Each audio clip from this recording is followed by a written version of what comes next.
안녕하세요. 소연입니다. 낮에는 좀 이리저리 다닌다고 조용하게 영상을 찍을 수 있는 그런 마음적인 여유가 없었는데요. 지금 밤 12시 20분인데 주변도 조용하고 마음도 편안하고 뭔가 얘기하고 싶은 시간입니다. 그래서 영상을 어, 만들 생각으로 앉았습니다. 음,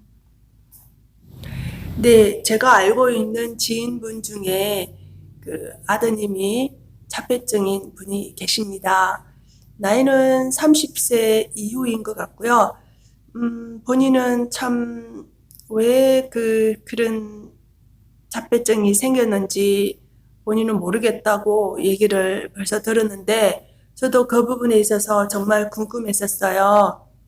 그래서 이렇게 저렇게 찾다 보니 거기에 좀 굉장히 좀 이해가 되는 부분이 있어서 오늘은 거기에 대한 책을 읽는 시간을 갖고 싶어서 영상을 준비했습니다. 그 책은 스승이라는 책에서 발췌를 했습니다. 자폐에 대한 건데요. 읽어보겠습니다. 이런 질문이었어요. 친구 중에 한 명이 사회적으로나 경제적으로는 남 부를 것이 없는데 둘째 아들이 자폐아라서 항상 가슴앓이를 하고 있습니다. 요즘 이런 자폐아가 왜 이렇게 많은지, 그리고 그런 아이를 둔 부모는 어떻게 아이를 키워야 하는지요? 라고 이렇게 질문을 했는데요. 음, 세상에 일을 한 공로로 인해 더 좋은 육신을 받아 다시 태어나니 슬퍼하지 말고 뒷바라지를 잘 해주어라.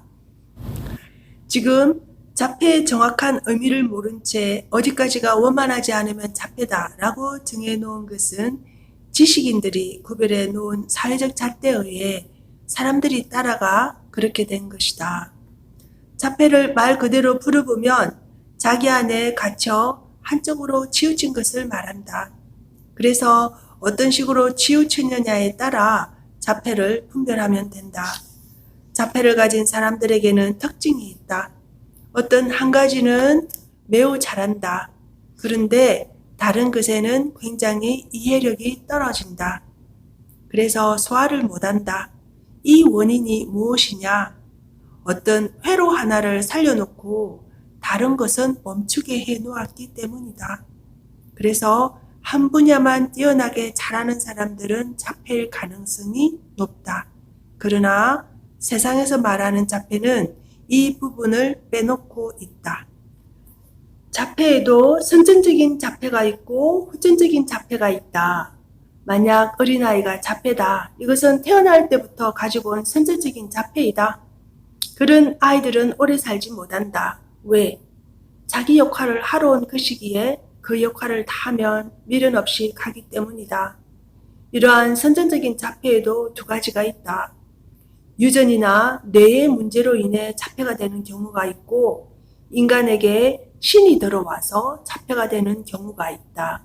먼저 유전적이나 뇌의 문제에 의해 자폐가 되는 경우에는 지능이 낮아서 교육을 시킨다고 변하는 것도 아니고 치료를 한다고 고칠 수 있는 것도 아니다.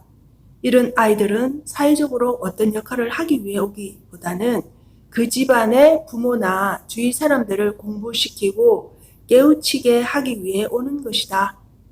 다시 말해 지금 이 세상에 잠깐 필요해서 온 것이므로 오래 살지 못한다. 이와는 반대로 지능이 높으면서 특출한 행동을 하는 아이들이 있다. 이 아이들이 바로 특출한 신이 아이 몸에 들어온 것인데 이때 이 신은 어느 특정 분야의 역할을 하러 인간과 같이 세상에 온 것이므로 인간이 혼자 하는 것보다 굉장히 우수한 행동을 한다. 간혹 어른들도 못 푸는 아주 복잡하고 어려운 수학 문제를 어린아이가 혼자 풀었다는 말을 들어보았죠. 바로 그런 경우이다. 이런 아이들을 신동이라고 부르는데 이것도 크게 보면 자폐이다. 왜? 자기가 관심 있는 분야만 하려고 하기 때문이다. 그래서 이들은 세상에 뭔가를 풀어놓기 위해 왔다고 보면 된다. 이러한 천재가 일반인이 못하는 우수한 일을 하고 가면 그 아이는 어떻게 되느냐? 자신이 풀어놓은 것 덕분에 앞으로 수십 년, 수백 년 동안 좋은 세상이 만들어지므로 그 공로를 인정받는다. 그렇게 되면 그 영혼은 다음에 윤회하여 육신을 받아올 때 지금보다 더 좋게 만들어진 세상에서 큰 역할을 담당하러 온다. 그러면 사주를 잘 받아오는 것이 되겠지요. 이렇듯 다음 생에 자신이 올 자리를 먼저 만들어 놓기 위해 지금 이 세상에 오기도 하는 것이다. 이것은 앞에서 말한 유전이나 뇌의 문제에 의한 자폐아도 마찬가지이다. 이들도 희생을 하고 간 공로를 인정받아 다음 생에 좋은 사주를 받아온다. 그러니 단순히 자폐아들도 슬프고 안 좋게 볼 일이 아니다. 세상에 오가는 것이 다 자기 할 일을 하러 왔다가 그 일이 끝나면 가는 것이다. 그런데 이런 것을 알지 못하고 먼저 갔다고 평생 슬퍼한다.